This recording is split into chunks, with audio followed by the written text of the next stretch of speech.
अस्सलाम वालेकुम नाज़रीन, आज एक अहम केस की समाअत हाई कोर्ट में हुई राना शमीम अहमद के आयद करदा इल्ज़ामात के हवाले से, जिस पर इनिशियली तो कंटेम्प्ट प्रोसीडिंग शुरू की गई थी, लेकिन आज जस्टिस अतर मुल्ला ने एडवोकेट लतीफ़ अफरीदी और सीनियर सहाफ़ी नासिर रैदी साहब की गुज़ारिशात सुनने के बाद ये करार दिया कि इसको बतौर कंटेम्प्ट प्रोसीडिंग नहीं चलाते, क्योंकि मामला आज़ादी है, इज़हार राय का है, लेकिन एक एक्सपर्शंस कॉस्ट हुई है अदलिया पर, और ये तासुर देने की कोशिश की गई है कि जैसे अदलिया ने कोई जानिबदारी का मुज़ाहरा किया है या नाइंसाफ़ी की है, तो उसका अगर आयोटा भी है डाउट का, तो वो उसको रिमूव करने के लिए अब इसको एक ओपन इंक्वायरी के तौर पर चलाएंगे। अब ये तय हो गया आज जस्टिस अतर मुल्ला साहब ने वादे कर दिया कि ये कंटेम्प्ट प्रोसीडिंग्स नहीं है और ओपन इंक्वायरी की सूरत में ये प्रोसीडिंग्स चलेंगी। नाज़रीन,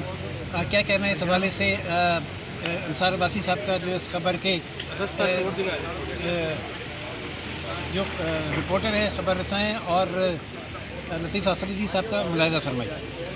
कंटेम्प्ट प्रोसीडिंग खत्म हो गई, ओपन इंक्वायरी शुरू हुई है, इसका क्या इफेक्ट होगा? देखिए, अब जाहिर है, मैं तो खैर शुरू से कह रहा हूँ कि ये इतने सीरियस मैटर्स होते हैं, और आपको पता है कि बेसिक पर्पज़ ही मीडिया का ये होता है कि आप हाईलाइट करें इस किस्म के इशूज़, ताकि अगर वाकई कोई इस किस्म के मसाइल हैं तो उसके ऊपर इंक्वायरी होनी चाहिए। और ये अच्छी बात है कि चीफ जस्टिस साहब ने कंटेम्प्ट प्रोसीडिंग को कन्वर्ट कर दिया इंक्वायरी के ऊपर। होपफुली अपने ऑर्डर में भी इंशाल्लाह उनकी ये बात रिफ्लेक्ट होगी, ताकि ये एक फॉर्मल प्रोसीडिंग हो, इंक्वायरी की प्रोसीडिंग स्टार्ट हो, ताकि जो मामलात पहले आपको पता है कि जो चीज़ें बहुत सी इस किस्म की आई और उनके ऊपर इंक्वायरीज नहीं होती रही, तो एटलीस्ट कम अज़ कम इस दफ़ा इंक्वायरी होनी चाहिए। तो आप समझते हैं कि इंक्वायरी हुई तो आप सुरखरू होंगे? नहीं, देखें, हमारा काम तो मैंने शुरू में जो पहले दिन कहा था ना कि मैसेंजर का था, मैसेंजर ने मैसेज पहुंचा दिया, और वो जो एफिडेविट था किसी आम शख्स का नहीं था, वो चीफ जज, अपने रीजन के चीफ जज का था।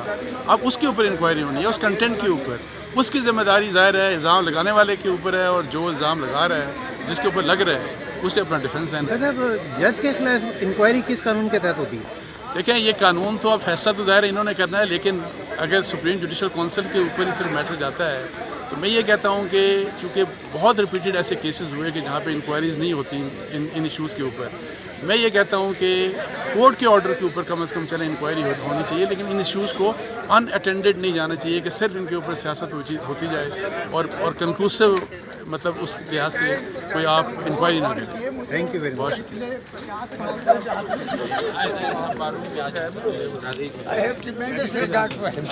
सर, ऐसे इंक्वायरी में साबिक चीफ जस्टिस को बुलाया जाना चाहिए या नहीं? ये बात की बात है।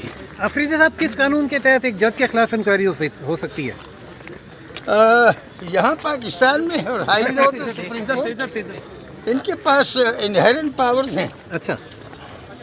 हालांकि सीआरपीसी बाज़ मानों में लागू है, लेकिन वो कर सकते हैं।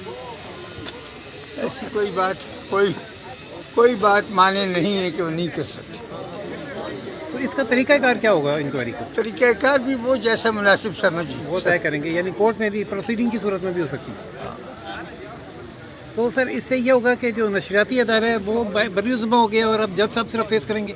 नहीं, तो वो तो कहते हैं हम इंक्वायरी कर रहे हैं। अच्छा। हाँ, तो इंक्वायरी के बाद ही पता चलेगा कि वो उन किस करवट बैठते हैं। ओके। ठीक है सर, थैंक यू। तो कम हो गया।